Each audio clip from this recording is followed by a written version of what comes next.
It's July 29th, 2021, and we just concluded 5 days in Bozeman, Montana, and we're on our way to Cody, Wyoming.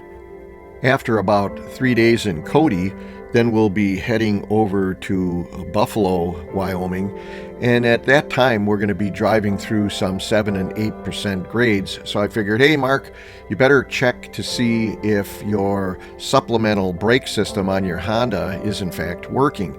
And what that means is that there's an air cylinder underneath the dashboard that actually pushes the brake pedal as if you're sitting in there yourself, and it receives the signal from the motorhome through the air brake system. What you'll see in this video is how Sue and I checked to make sure that that's working, and it passed with flying colors. Unfortunately, what I was not prepared for, and we're going to take you along with us so you can see how it turned out, was that my dashboard completely went blank on the motorhome when we were in a TA truck stop fueling up, and then what we had to do in the next couple of hours of diagnosing to get everything back online. Okay, Sue, just tap the brakes. Okay, ready to tap. Here I go. Okay, now I'm thinking just mash the brakes down hard. After that, should I hold it? Yes, hold it. Do that. Okay, let go. We are good.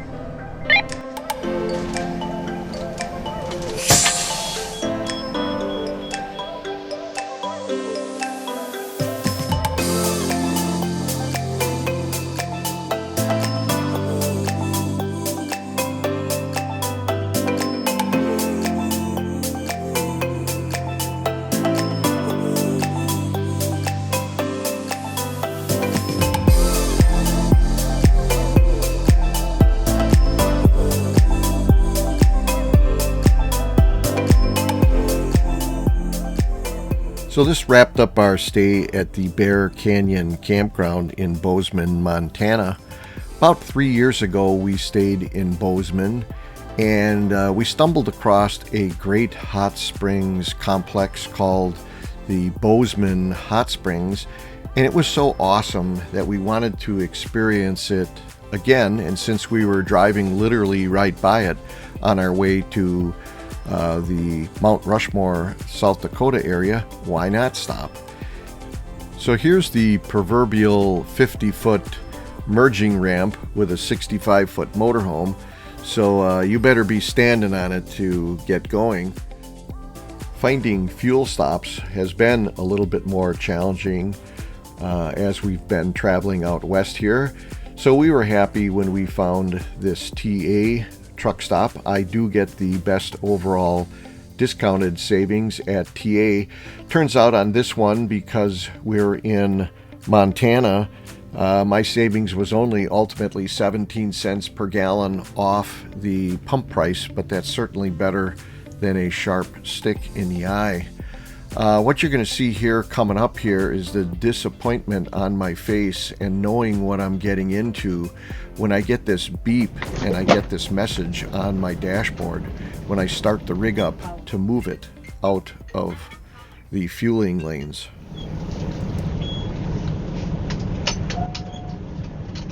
I've been getting a lot of those.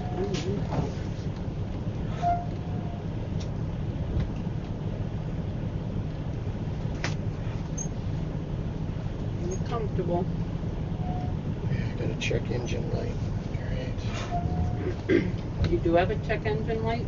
Yeah. Do you want to pull up in one of these stalls over here? Pull through one. Even to the left is a pull through.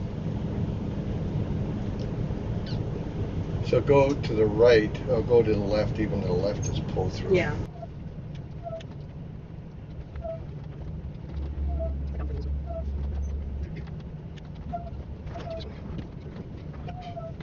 I started to get errors.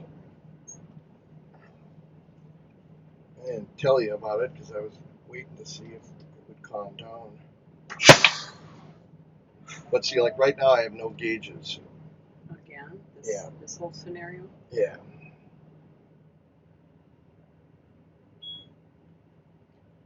Okay, write this down. J1939. That don't sound good. Alright. In a minute, turn on air conditioner 2 to 70 degrees. But wait a minute or so. Call didn't seem to go through.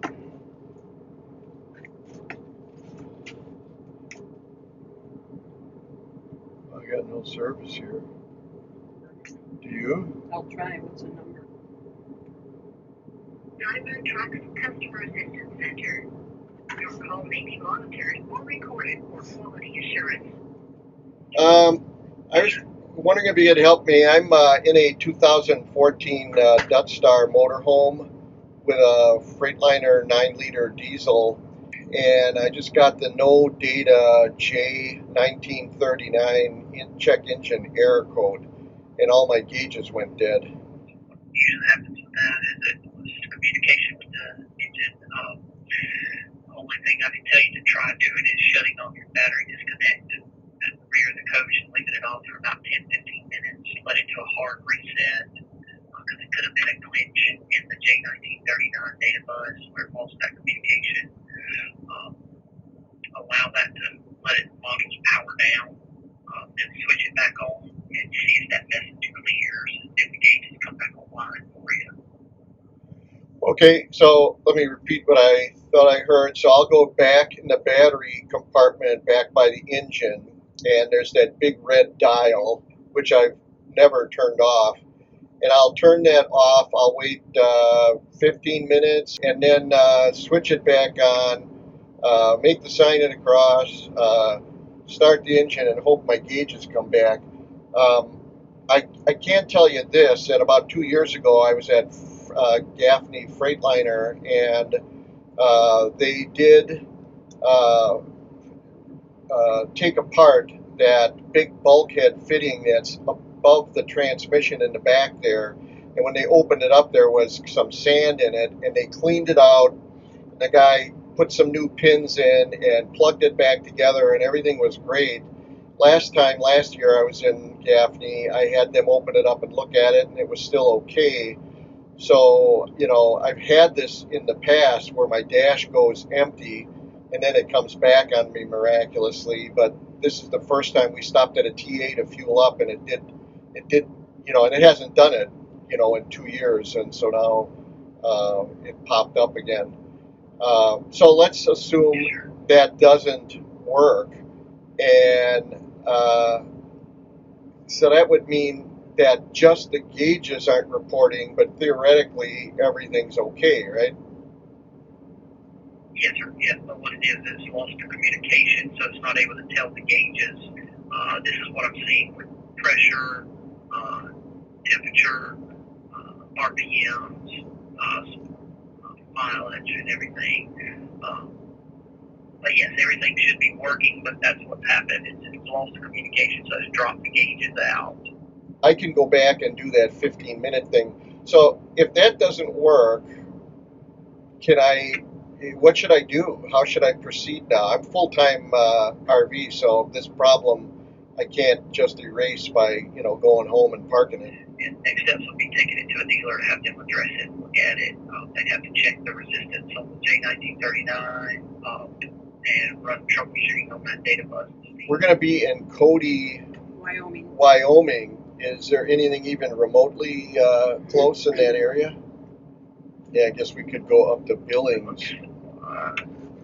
Okay, yeah, I was about to say that it looks like in the area there's an I-State Truck Center there, and Billings is going to be the closest dealer in that area. Okay, and by some miracle, is it an Oasis dealer or no? They're a link support, but we have dealt with them a good bit with motorhomes, so they are knowledgeable of them, and they do seem to do very good work. Had some good luck out of those guys. I mean, if I do the reset and it's okay, And what's your experience? Is there a certain amount of success where that's all it needed and I'm back in business for a while, or is that, what would you do if you were me? I would try that first. If it works and clears, then you should be good. It's probably just a glitch with the system. Okay. I'd proceed on my trip. If it doesn't work, then I would be trying to get to a dealer to have them take a look at it and see what's causing the communication error. Yeah. I appreciate you helping. I will try to reset. If that doesn't work, then I will drive blind without gauges and just the speedometer of my Garmin, and I will go to Billings. Okay. So we're sitting in the trucking slots at a TA after we fueled up. I started to have, before I even got to the TA here, I was starting to have some error codes. Not error codes, but the dashboard was doing weird things. My LCD, every once in a while, instead of saying that I was in the 6th gear, I'd get a bunch of lines. And then it would come back, and then all of a sudden, maybe my boost pressure would be a bunch of lines, but then it would come back, and I'm thinking, oh my God, here we go again with the communication of the dashboard back with the computer system back there. Well, the last time I had this was 2 years ago, when I'm driving on the freeway and the whole freaking dash goes empty and I'm going 60 or 65 and I got no speedometer, I got no oil pressure, air pressure, anything. And until you get educated on it, you think, oh my God, I lost my air pressure, my brakes are going to be shot. Well, not really. It's just the communications, the data that's being collected and sent back up here. It's just not being displayed. So we did some monkey business with behind the dashboard here, and like usual, Gaffney in South Carolina was the one that fixed me up, and that was about 2 years ago when they discovered a bulkhead fitting that was above the transmission, that when they opened it up and it had about, 50 connections in it, a bunch of sand pours out. So they fixed up a bunch of the pins. The guy did a meticulous job, put it back together, and I've been good for 2 years. So we'll see what's the deal now here. Sue, why don't you show here? If I turn the key on and I'm ready to start the engine, I get the no data J1939 error code. Now over here, Sue, show that when you get a coach like this, if you have trouble with the Newmar component, you call these guys. If you got trouble with the Freightliner component, you call these guys. So I called Freightliner.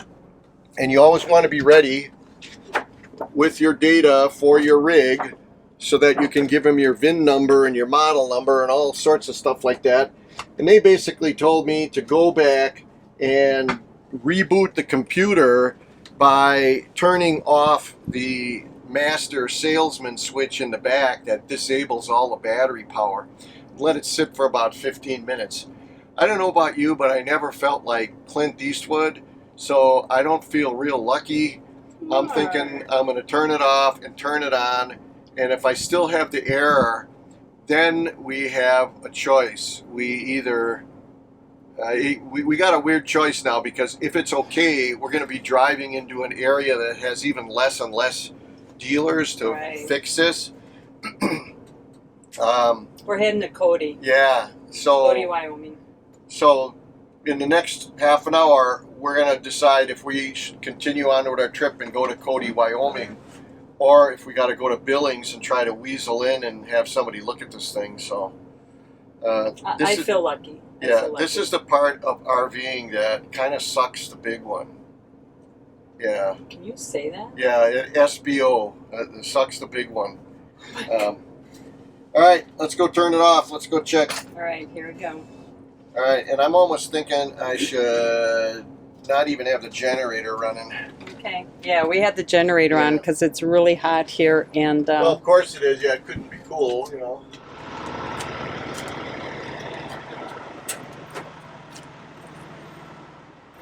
this is the switch here. It's on. We're going to go to off. Oh, okay. Off. Let the timer begin. What time do you have? No, I have to go look. It's 219. 219. 219. All right. You didn't do the sign of the cross. Thought I was kidding. Let's eat. That's true. Now we can take a break for lunch. Oh, ladies first. Thank you. Right. It's been about a half hour. We ate a sandwich, went to the bathroom, washed my hands. Let's go try. I'm not feeling lucky. Oh, Mark, stop. Right. Putting good energy on there. Ready? Make it happen. Set. Go. All right. Okay, let's go see if the magic worked.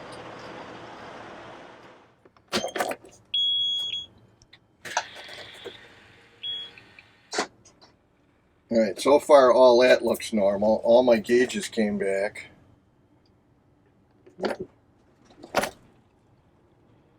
Engine started. Still have the gauges. All right. You feel things up. Wow, it looks good. Yep. Right? Yep, looks good. Right. All right, I gotta wash the battery stuff off. How confident are you that it's going to hold? You know, it's a computer glitch connection thing.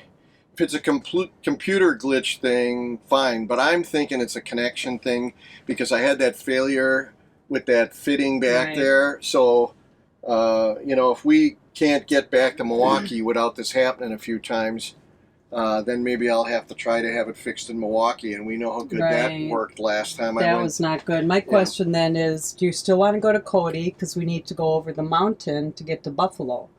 How are you feeling about that? I'm thinking that you can't go into a place and say, hey, can you fix this?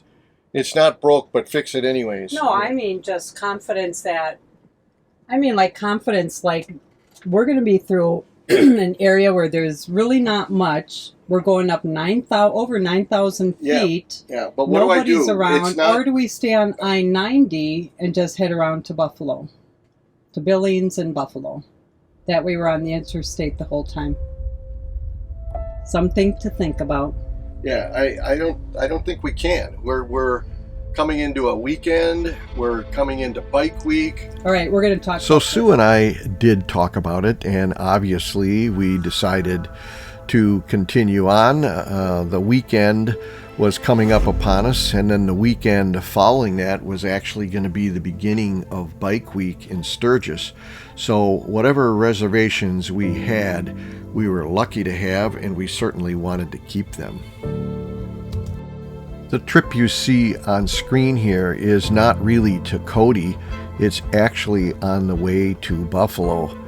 And I use this footage because this is what we were worried about, these 8% grades and not having full dashboard instrumentation telling me what my air pressure was and what gear I was ultimately in. And you saw in the discussion with the Freightliner representative that all that information is in fact there. It's just not able to be communicated to my output display on my dashboard. But trust me, that doesn't give you much satisfaction and reassurance when in fact you're flying down these hills. For anybody that is considering getting a diesel pusher and wonders if the Jake brake is worth having, I can tell you that after I've been driving this now for 4 years, these 8% grades, 7% grades, they're all a non-issue, and leaning into your seatbelt when the Jake brake is doing its job is money well spent.